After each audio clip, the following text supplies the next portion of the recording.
밝히 보이시니 주 앞에 빨리 나갑시다. 우리를 찾는 구주 예수 곧 오라 하시네. 갈 길을 밝히 보이시니 갈 길을 밝히 보이시니 주 앞에 빨리 나갑시다. 우리를 찾는 구주 예수 곧 오라 하시네.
드리시겠습니다. 할렐루야.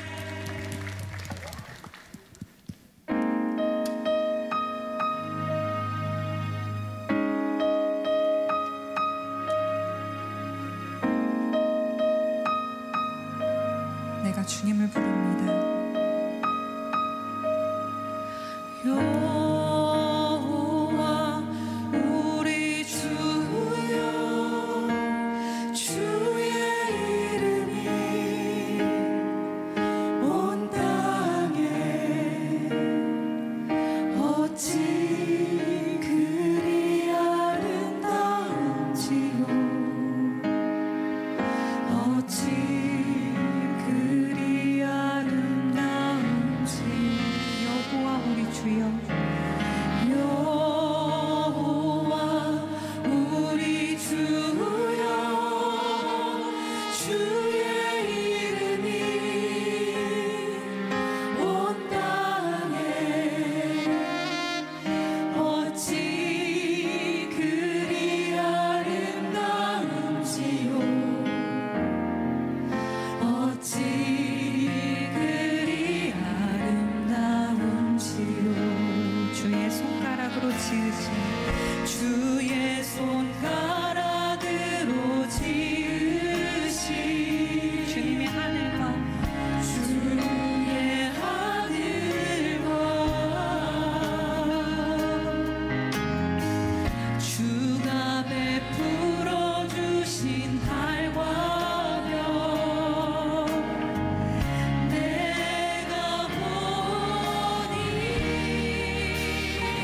사람이 무엇이 간데 사람이 무엇이 관대 주께서 저를 생각하시며 인자다 무엇이 관대 저를 권고하시나이까 여호와 우리 주여 여호와 우리 주여 주의 이름이 온 땅에 어찌 그리 아름다운지요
아름다우신 주님의 사랑을 찬양합시다.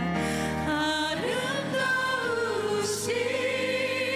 오 놀라우신 영원할 수 없는 사랑 오 위대하신 하나님의 사랑 영원히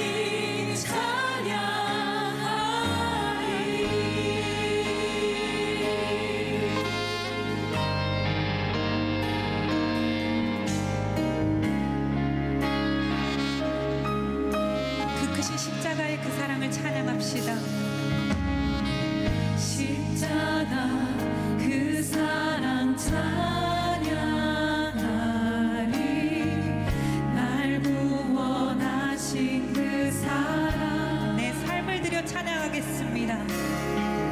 내 삶을 드려 찬양하리라 놀라우신 주의 사랑 영원히 찬양하리라. 영원히 찬양하리라 아름다우신 오 놀라우신 영원할 수 없는 사랑 오 위대하신 하나님의 사랑 영원히 찬양하리 아름다우신 오 놀라우신 아름다우신 오 놀라우신 영원할 수 없는 사랑 오 위대하신 하나님의 사랑 영원히 찬양하리 주와 같은 분 없네. 주와 같은 분은 없네 이 세상 그 누구도 주와 같은 분은 없네 누구도 이길 수 없네 주와 같은 분은 없네. 주와 같은 분은 없네 이 세상 그 누구도 주와 같은 분은 없네 누구도 이길 수 없네 아름다우신 오 놀라우신 영원할 수 없는 사랑 오 위대하신 하나님의 사랑 영원히 찬양하리 마지막으로 고백합시다. 아름다우신 아름다우신 오 놀라우신 영원할 수 없는 사랑 오 위대하신 하나님의 사랑 영원히 찬양하리 영원히 찬양하리. 영원히 찬양하리 영원히 찬양하리 할렐루야. 우리가 감사함으로 주님께 영광 돌리시겠습니다. 아멘. 이 시간 자리에서 일어나셔서 예배드리시기 원합니다.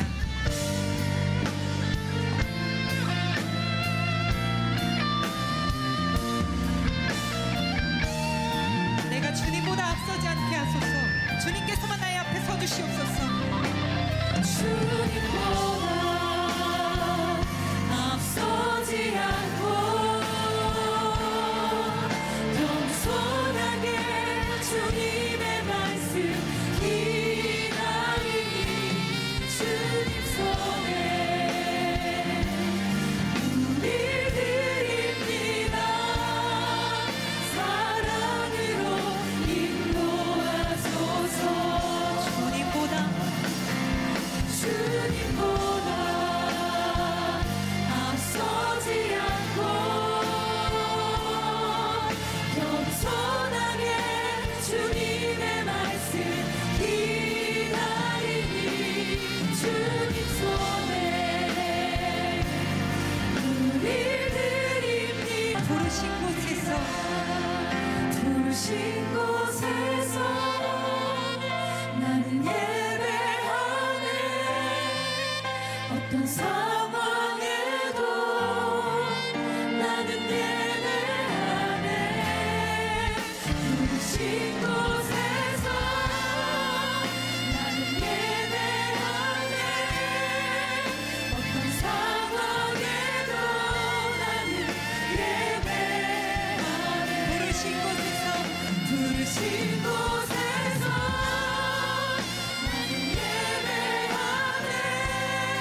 오늘의 말씀은 룻기 1장 19절에서 20절 말씀입니다. 이에 그 두 사람이 베들레헴까지 갔더라. 베들레헴에 이를 때에 온 성읍이 그들로 말미암아 떠들며 이르기를 이가 나오미냐 하는지라. 나오미가 그들에게 이르되 나를 나오미라 부르지 말고 나를 마라라 부르라. 이는 전능자가 나를 심히 괴롭게 하셨음이니라. 아멘. 여러분은 살면서 정말 개인에게 좋은 일이 있을 때 너무 자신에게 좋은 일이 생겼을 때 누구에게 그 소식을 제일 먼저 알리시겠습니까? 사랑하는 가족, 또 사랑하는 연인, 내지는 친구, 나가서 어떤 이 사람한테 내가 제일 먼저 이 소식을 알려야 되겠다, 그런 사람이 다 있을 겁니다. 하나님이 이 땅에 예수 그리스도를 통해서 구원의 길을 여셨습니다.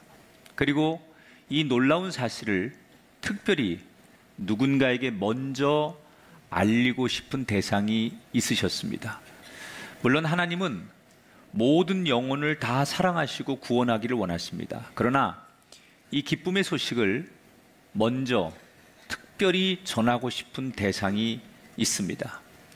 우리도 복음을 전할 때 불특정 다수에게 복음을 전하는 것이 아니라 먼저 이 복음이 가장 필요한, 또 제일 우선하게 전해야 될 영혼들이 있습니다.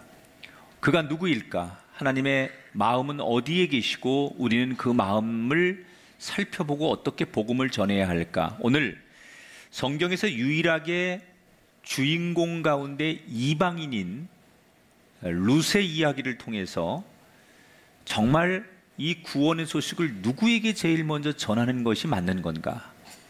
이런 하나님의 마음을 함께 나눠보려고 합니다. 제가 성경의 이야기를 잘 설명할 테니까 잘 들으셔야 돼요. 눈 크게 뜨시고요. 눈을 이렇게 작게 하면 졸려요.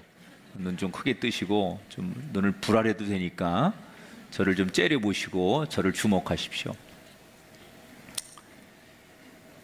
이거 역사 이야기입니다. 옛날 유다 지파 땅에 베들레헴에 엘리멜렉이라는 사람이 살았어요. 부인은 나오미고 이 부부 사이에 두 아들이 있었어요. 엘리멜렉은 베들레헴에서 농사를 짓고 있었어요. 뭐 열심히 일하면 먹고 살 만큼 별 어려움이 없었어요. 그런데 어느 날 베들레헴에 흉년이 듭니다. 아무리 내가 열심히 해도 먹고 살 길이 막막해진 두려움을 느낀 엘리멜렉은 어떻게 할까 고민하다가 가족들을 데리고 모압이라는 나라로 이주를 하게 됩니다. 여러분 생각해 보십시오. 내 나라 내 고향을 떠나서 남의 나라가 살면 두 배로 열심히 해야 돼요. 엘리멜렉은 성실한 사람이었기에 아내와 두 아들을 데리고 모압 땅에 가서 열심히 삶의 터전을 만들었습니다. 땀은 배신하지 않는다고 엘리멜렉이 열심히 일했더니 모압에서도 자리를 잡고 그럭저럭 살아갈 수 있는 터전을 마련하게 됐습니다. 그런데 그의 가정에 뜻밖의 불행한 사건이 하나 찾아옵니다. 바로 그 집의 가장이었던 엘리멜렉이 죽게 됩니다. 여러분 생각해 보십시오. 지금도 한 가정에 가장이 무너지면 현대 사회에도 살아가는 게 굉장히 고통스러운데 농경 사회에 그 집에 기둥 같은 가장이 죽었어요.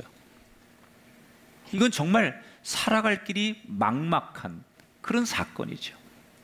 자, 경제를 책임지던 가장이 죽은 상황에서 이제 부인인 나오미는 두 아들과 함께 어떻게 살아가야 될까? 고민을 하다가 자기가 할 수 있는 최선의 방법을 하나 선택하게 됩니다. 룻기 1장 3절 4절을 함께 보겠습니다.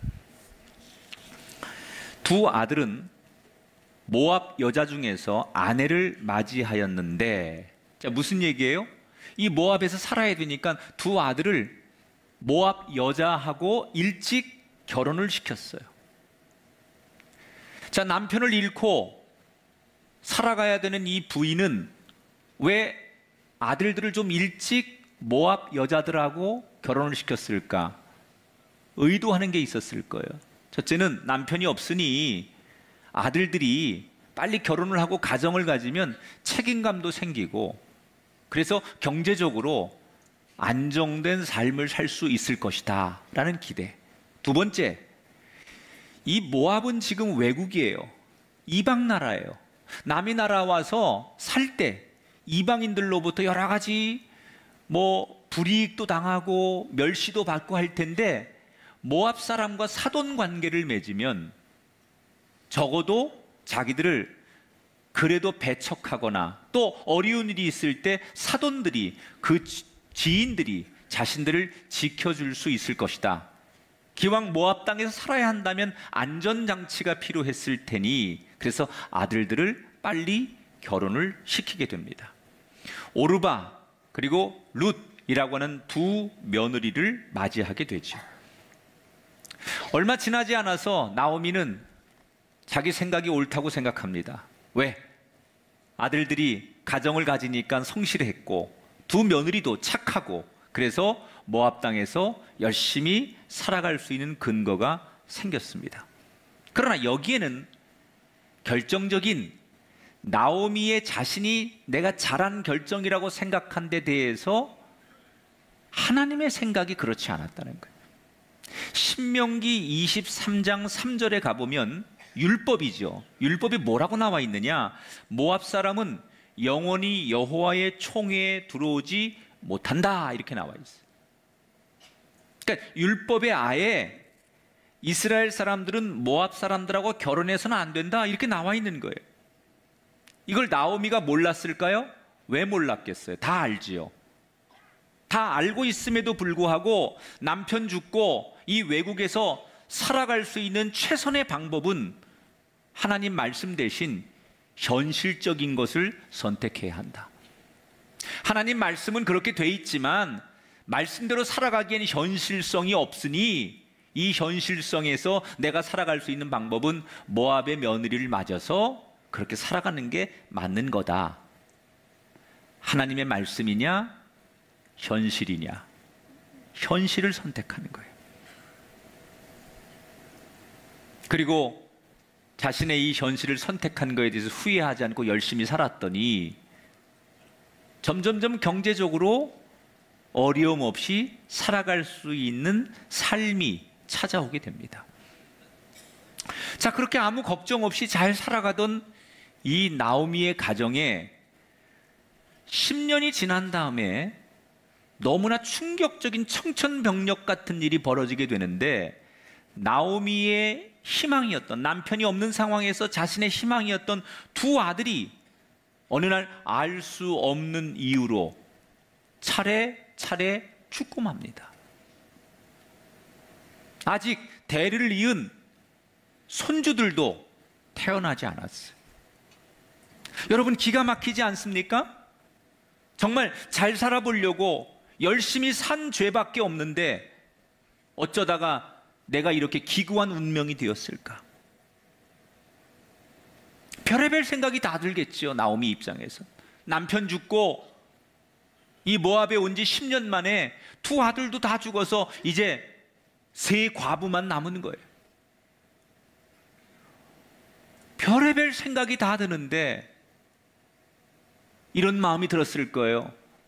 내가 하나님 말씀을 어기고 이 모압 땅으로 와가지고 모압 며느리들을 내가 얻었기 때문에 하나님 앞에 벌을 받는 건 아닐까? 나 때문에 남편이 죽고 나 때문에 두 아들까지 죽은 건 아닐까, 이런 죄책감, 그리고 세상에 대한 어떤 그 상실감, 자책감, 그리고 사람들을 도무지 만날 수 없을 것 같은, 요즘으로 말하면 우울증 같은 것들이 동시에 찾아오는 거예요. 이젠 희망이 없습니다. 남편 죽고 10년 만에 두 아들도 다 죽었는데 무슨 희망으로 여기서 살아가겠습니까?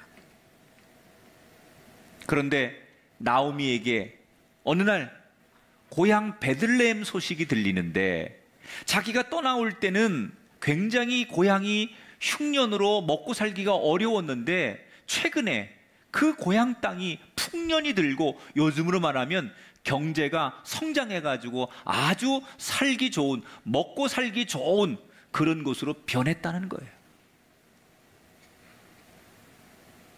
그때 나오미의 생각에 이 외국인 모압 땅에서 외국 사람들이 바라보는 데서 사는 것보단 그래도 내 고향 땅으로 돌아가는 게 낫겠다, 이렇게 결심을 하고 어느 날 두 며느리를 불러놓고 진심으로 나는 이제 고향으로 돌아갈 테니 젊은 너희들은 친정으로 돌아가서 새로운 삶을 시작해라, 그리고 자유를 주는 거예요.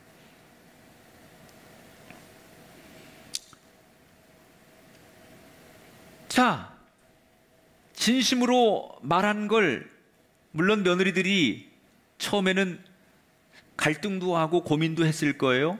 그때 오르바라고 하는 며느리는 비록 어머니와 헤어지는 거에 대한 아쉬움이 있어 펑펑 울었지만 결국 자기 친정으로 돌아갑니다. 그런데 또 하나 며느리였던 룻은 룻기 1장 17절에 보면 이렇게 단호하게 말합니다. 만일 내가 죽는 일 위에 어머니를 떠나면 여호와께서 내게 벌을 내리시고 더 내리시기를 원하나이다. 저는 절대 어머니를 떠날 수 없습니다. 어머니가 고향으로 돌아가신다면 나도 어머니를 따라서 평생 그 고향으로 가서 살겠습니다. 그래서 할 수 없이 그 낯선 외국인 며느리를 데리고 과부가 된 나오미는 고향으로 돌아가는 거예요. 그러면서 마음속에 이런저런 걱정거리가 계속 쌓이는데 그 중에 하나가 뭐냐? 남들이 나를 어떻게 볼까? 여러분, 실패한 사람이, 넘어진 사람이 제일 힘들어하는 것 중에 하나가 남들의 시선이에요. 10년 전 고향을 등지고 약속의 땅 베들레헴을 등지고 나 잘 먹고 잘 살겠다고 우리만 빠져나와서 외국에 가서 잘 사는 줄 알았더니 남편 죽고 두 아들 죽고 다 망해가지고 10년 만에 고향으로 돌아오는데, 그것도 과부가 된 외국인 며느리를 데리고 돌아오는 자신을 향해 고향 사람들은 과연 뭐라고 말할까? 부정한 여자라고 손가락질을 하진 않을까? 뻔뻔하게 이제 와서 어떻게 고향 땅을 다시 올 생각하지 않냐고 사람들이 수군거리지 않을까? 이런 사람들이 자신을 평가할 것 같은 것을 상상하면 상상할수록 나오미는 발걸음이 떨어지지 않는 거예요. 몇 번이고 주저하고 주저하다 망설이다 괴로워하며 그렇게 베들레헴에 정말 어렵게 도착을 합니다. 아니나 달라요. 벌써 고향에 들어오니까 베들레헴 사람들이 마을 입구에 나와서 자신 뒤에 따라오는 외국인 며느리와 함께 자신을 보고 있는 거예요. 고개를 떨구고 사람들의 손가락질과 심지어 비난과 욕설을 들어야 하겠다라고 어려운 발걸음을 떼고 있는 그 순간, 이 베들레헴 고향 사람들이 나오미에 대해서 어떤 태도를 취하느냐, 룻기 1장 19절입니다. 같이 읽어보겠습니다. 시작.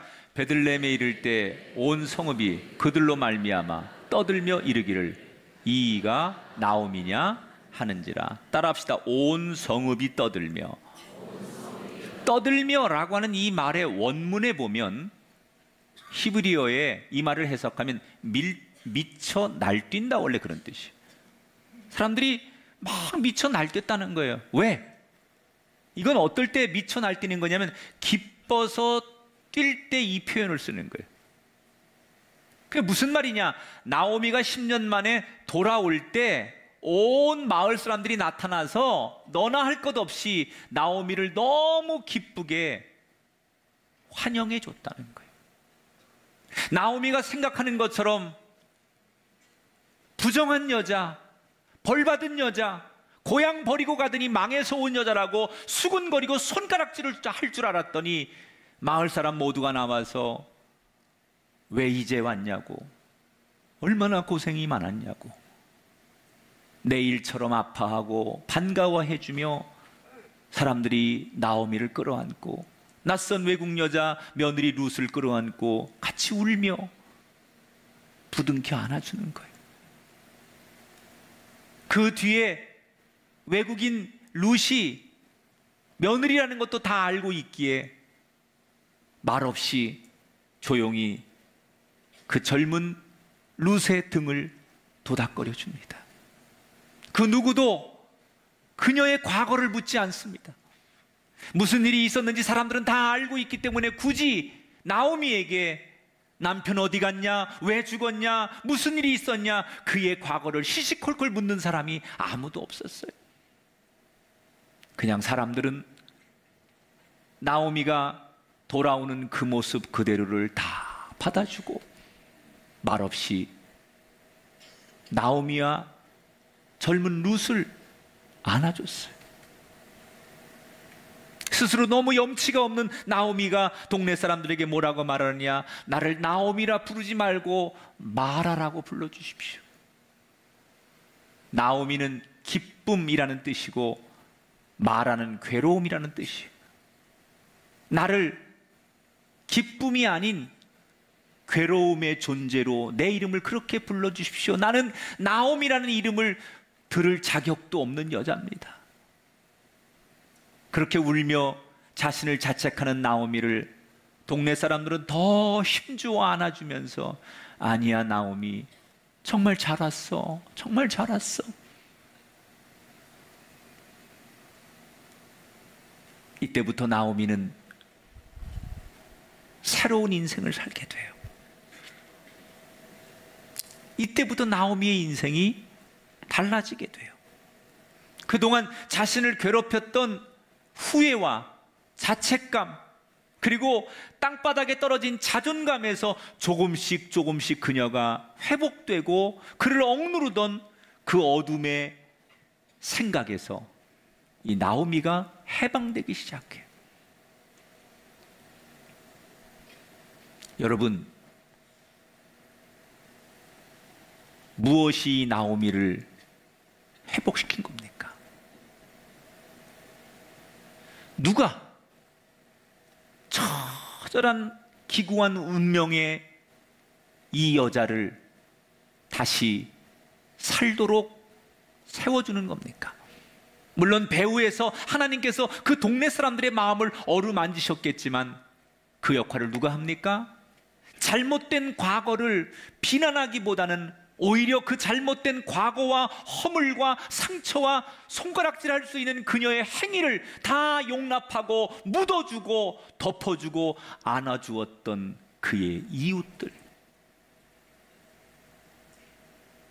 이 동네 사람들의 용납이, 침묵이 나오미를 살리고 룻을 살리고 결국 이스라엘의 역사를 구원하게 만드는 시작점이 됐다는 거예요. 여러분, 하나님은 오늘도 모든 영혼을 구원하길 원하십니다. 그런데 그 중에서도 아픈 손가락이 있는 것처럼 하나님의 눈에 더 눈길이 가는 사람들이 있는데 그가 누구냐? 바로 자신의 과거 때문에 가슴을 치고 후회하고 사람들 앞에 감히 얼굴을 들 수 없어 자신의 존재를 숨기고 살고 싶어하는 이 땅에 또 다른 나오미들이 있다는 거예요.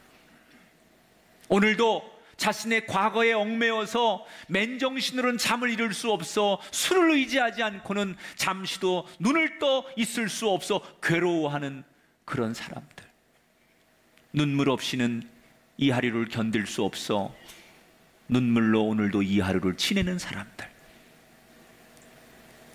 우리 주변에는 여전히 나오미처럼 자신의 삶을 돌아보며 후회하고 과거의 상처로 인해 일어서지 못하는 그런 영혼들이 너무 많이 있다는 거예요. 하나님이 지금도 이 시대 나오미 같은 사람들에게 오늘도 말씀하고 계세요. 나는 너의 과거를, 나는 너의 잘못을 중요하게 생각하지 않는다.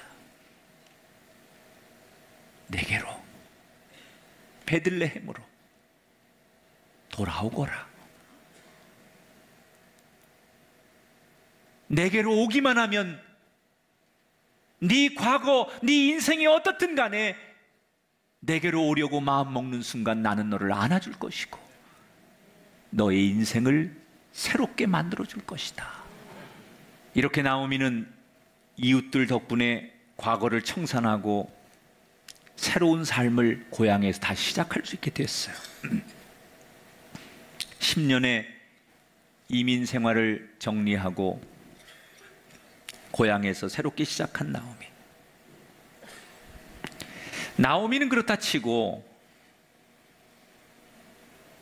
모압에서 살다가 남편 잃고 어머니만 따라서 이 낯선 이스라엘 땅에, 어머니 고향 땅에 와서 살게 된 젊은 여인 룻은 어떨까요?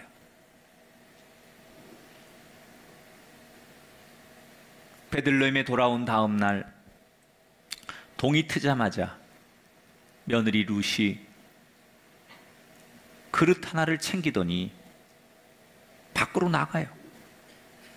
어디 가냐고 시어머니가 물었더니 며느리가 이렇게 있을 수는 없으니 가서 양식이 될 만한 것을 구해 보겠습니다. 그리고 이른 아침 보리밭으로 나가는 거예요.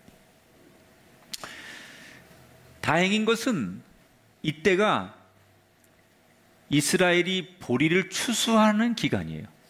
그래서 이 농부들이 추수를 하면서 여기저기 이삭이 많이 떨어집니다. 그럼 가난한 사람들은 그 추수한 밭에 가가지고 떨어져 있는 이삭을 주워서 그 추수 때 그걸로 양식을 삼는 게 이스라엘의 관습이에요. 그래서 그릇을 들고 보리밭에 나가는 거예요. 그러나 이 젊은 외국인 여자 룻은 마음이 불안합니다. 시어머니만 믿고 낯선 이 땅에 왔지만 하나님을 전혀 믿어본 적 없는 이 외국인 여자가 하나님 나라에 왔지만 자신이 이방 여인이라는 이유로 사람들이 자신에게 손가락질을 하고 자신을 배척하면 어떻게 하나, 그런 두려움이 이 젊은 여자에게 있겠죠.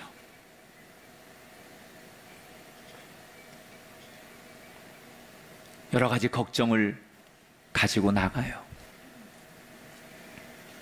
룻기 2장 2절에 보면 그가 이런 고백을 하죠. 내가 밭으로 가서 누구에게 은혜를 입으면 그를 따라서 이삭을 주겠나이다. 막막하다는 얘기.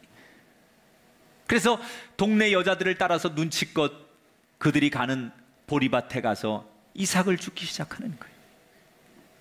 여기서 우리는 이 젊은 외국인 여자 룻에게 현대인들이 배워야 할 게 하나 있어요. 그가 베들레헴에 돌아와서 하나님의 은총을 막연하게 기다리지 않아요. 그냥 앉아서 어떻게 되겠지, 하나님이 책임져 주시겠지, 그렇게 하지 않는 여자예요. 뭘 해요? 그 다음 날부터 내가 할 수 있는 일부터, 그게 어떤 일이든 부끄러워하지 않고 내가 할 수 있는 일을 찾아서 나설 때 하나님의 기적이 시작되는 거예요. 우리 현대 크리스천들이 배워야 될 진리예요. 내가 앉아서 기도만 한다고 하나님이 모든 것을 예비해 주시겠지, 내가 부르짖고 하나님을 찾으면 하나님께서 도우시겠지가 아닙니다. 하나님의 기적은 언제 시작되느냐? 내가 할 수 있는 일을 향하여, 그것이 어떤 일이든 부끄러워하지 아니하고 아무리 낮아진 자리에 가서라도 그 일을 향하여 열심히 일하려고 마음 먹고 첫걸음을 내디딜 때 하나님의 기적은 거기서부터 시작되는 거라는 거예요. 우리가 제일 힘들어하는 것 중에 하나가 뭐냐? 내려가는 걸 무서워해요. 그래서 한때 사회적 지위가 있었고 자기가 살았던 삶의 자리가 있었던 사람이 어느 날 어려움을 만난 뒤에 자신의 삶의 자리보다 훨씬 밑으로 내려가면 사람들이 못 견뎌합니다. 그렇게 사느니 차라리 죽자. 그렇게 사느니 사람들로부터 떠나자. 그렇게 살 바에는 안 살겠다. 자신이 누리고 자신이 살던 삶에서 더 밑으로 내려가는 걸 못 견뎌해요. 특히 한국 사람들이. 그런데 여러분, 룻이 뭘 합니까? 내려가는 거예요. 한없이. 남편을 잃고 젊은 여자가, 외국인 여자가 낯선 땅에 왔지만 내가 할 수 있는 일을 찾아서 가장 밑바닥까지 내려갈 때 하나님이 거기에서 룻을 만나주시는 거예요. 내려감은 하나님이 우리를 버리심이 아니라 나를 만나주시는 자리예요. 지금보다 더 내려가고 더 떨어지고 우리의 삶이 바닥으로 내려갈 때 그곳에서 하나님은 나를 만나주십니다. 내려감을 두려워하지 마세요. 눈치를 보며 다른 여자들 사이에 껴서 이삭을 죽기 시작해요. 잠시 후 그 밭에 주인 듯한 사람이 밭을 보기 위해서 나와서 이렇게 저렇게 보니까 여자들이 나와서 이삭을 줍는데 처음 보는 외국인 여자가 있는 거예요. 이 밭의 주인은 보아스라고 하는 남자예요. 처음 보는 여자가 동네 여자들 사이에 껴가지고 이삭을 줍고 있어요. 그래서 옆에 있는 종에게 묻습니다. 저기 처음 보는 여자는 누구냐? 그러자 종이 대답하기를 나오미와 함께 온 모압 여자인데 오늘 아침에 저렇게 나와서 아침부터 열심히 이삭을 줍습니다. 그러면서 뭐라고 한마디를 더 붙이느냐? 주인님, 저 여자가 모압 여자인데 어떻게 할까요? 이 종은 외국인 모압 여자인 이 룻이 이스라엘 밭에서 이삭을 줍는 것을 못마땅하게 여기는 거예요.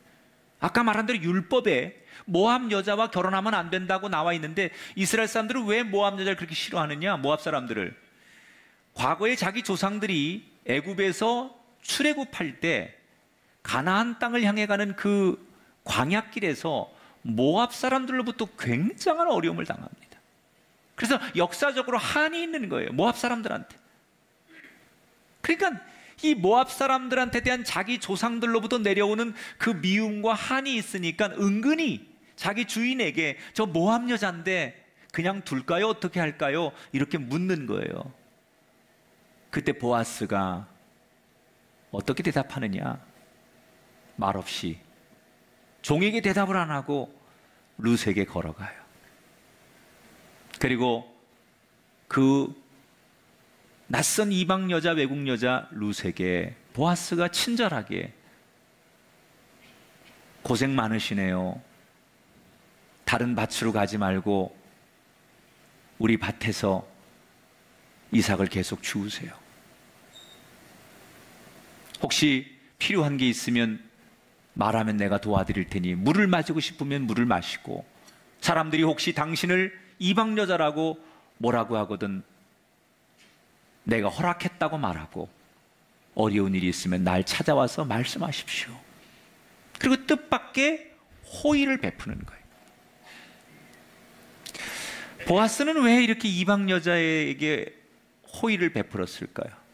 물론 첫째는 인성이 좋은 남자예요. 약한 자, 사람들로부터 가장 힘없는 자에 대한 배려와 따뜻한 마음을 가진 사람. 이런 남자가 최고입니다. 번지를 해야 소용없습니다. 이런 따뜻한 마음을 가지고 있는 인품, 이게 돼야 돼요. 보아스는 그런 사람이에요.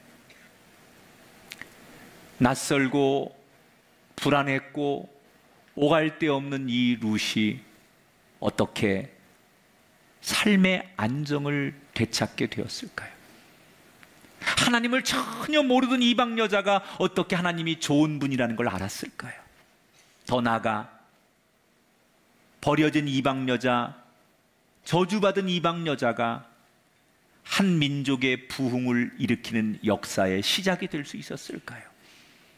그것은 그녀를 격려하고 지지하고 응원하는 데서부터 시작이 됐다는 거예요. 그게 누구의? 보아스예요.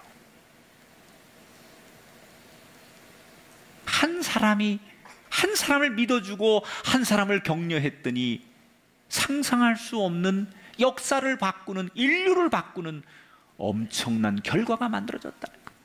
하나님은 그 낮은 자, 별 볼 일 없는 이방 여자를 통해서 다윗을 세우고 예수님을 이 땅에 보내게 하는 혈통으로 세우셨는데 우리가 판단할 일이 아니에요. 여러분, 보아스가 되십시오. 세상에 많은 영혼들이 있지만 우리가 주목해야 될 영혼이 있어요. 먼저 우리가 복음으로 전해야 될 영혼이 누구냐? 나오미처럼 자신의 실수와 잘못된 과거로 괴로워하는 영혼들, 룻처럼 이 환경이 너무 낯설고 두려워 그 상황에 놓여서 어쩔 줄 몰라 하는 그런 사람들, 이들을 용납하고 안아주고 격려하고 지지하라고 우리를 불러 주신 줄 믿습니다. 우리 주변에 이런 사람이 너무 많아요.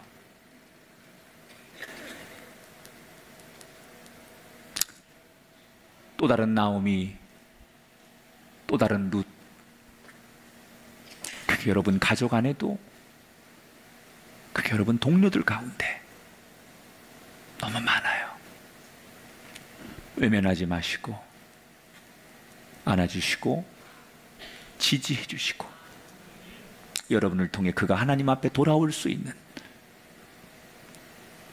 우리 꿈의 교회가 베들레헴 마을 사람들이 되시고 여러분 한 사람 한 사람이 보아스가 되기를 주님의 이름으로 축원합니다.